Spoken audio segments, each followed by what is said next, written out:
we're going to be doing Module 3, Applying Keywords in Writing Online Copy. Today we're going to be doing Module 3, which is all about applying keywords and writing the online copy.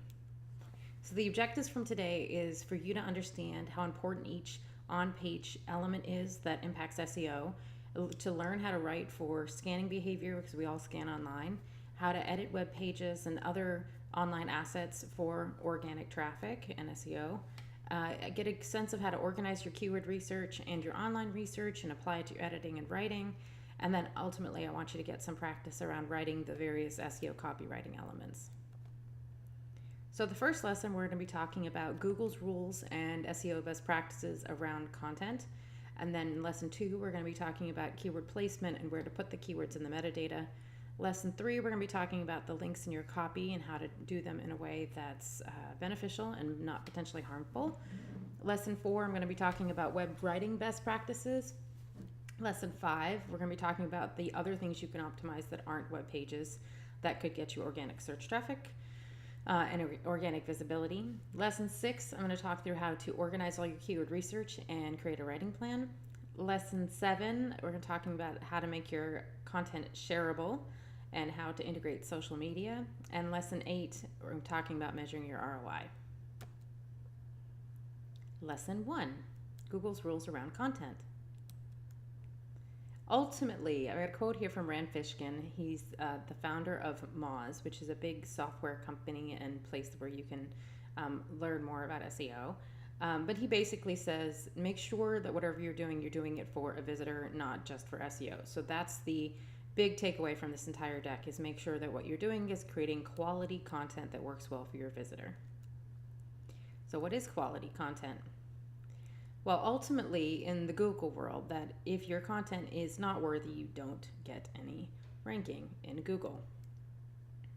Because they have this algorithm they rolled out in 2011 called Google Panda, and it's now part of the underlying algorithm, so it's running all the time. And it's focused on making sure that low-quality sites or sites that have very thin content, like eHow, aren't in the search anymore. So this could inadvertently hit you, and we'll talk through how to make sure that your content is quality enough so that it doesn't run you potentially in trouble with the Google Panda algorithm.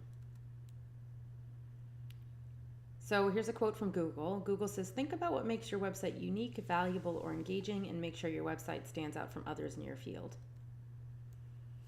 And some websites in particular have this extra level of quality control that they need to meet.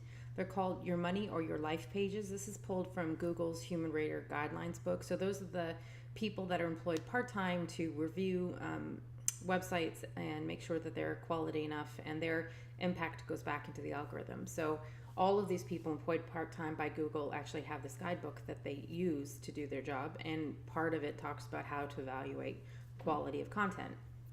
So if you have a website that you're running and what you're providing for services could impact the future happiness, health, or financial stability of your user, then you have this higher bar of content quality that you need to meet.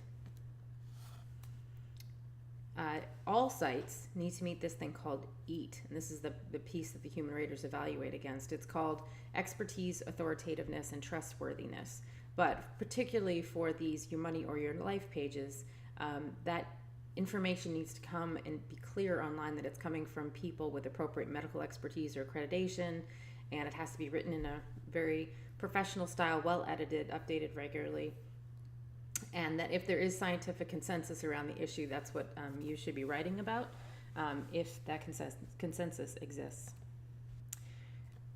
Years ago, when Google started using human raters, they decided to leak to webmasters a full list of the questions that the human raters, or a sample of the questions the human raters use when they're evaluating search results to determine whether or not your content is quality enough. So here are some of the questions. I've provided a link to the entire list of questions that were released to us as webmasters, along with the other learning materials. But here are a sample that I like to show people. So one of the questions kind of focuses on whether or not the stuff you're writing is duplicative with other articles on your site, whether or not you're generally writing about something that would be of interest to readers of your site, or whether or not you're trying to game the search engine, The one I always focus people on too is, does this page provide substantial value when compared to other pages in the search results? Obviously, you don't know that unless you looked at the search results per keyword. And then would this type of page be something somebody would want to bookmark, share, or recommend? I think those questions in particular kind of pivot you and realize how quality you need to be when you're writing content. I also want to talk a little bit about how Google's gotten a lot smarter about using the words on the page and understanding the meaning of what you're talking about. So Google had an update called Hummingbird. It was it was before the full RankBrain and machine learning, but it was rolled out so that they could understand a bit more about mobile queries. So they understand now the entire query, the whole sentence, and the meaning of what you were putting into Google search, not just sort of words stapled together. And what they want to do, the goal obviously, is to match what you're looking for, not necessarily what you put in the search result box, particularly now that people are talking and getting results. Also, about the Human Raters Guideline, I think it's important to know that there's a supplementary content section. So that is stuff on your page that's along maybe a sidebar. And so it is not the main purpose of the page, but it should supplement what's going on with the page. The important thing to be aware of here is that if your supplementary content, or if you have ads, if your ads on the page are distracting and they don't support a positive user experience, that actually becomes a negative factor for you and for your ranking.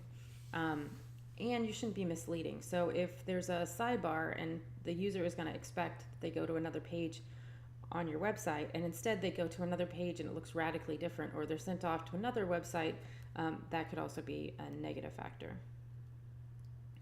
There's a couple ways for you to figure out how to optimize your page really quickly. If you have a subscription to Moz, Moz will let you just stick in your keyword and your page, and will go ahead and give you suggestions for how to optimize your page. In particular, they'll also tell you about those additional words that you would want to add in along with your target keywords, so those supportive keywords. But again, that's with a subscription.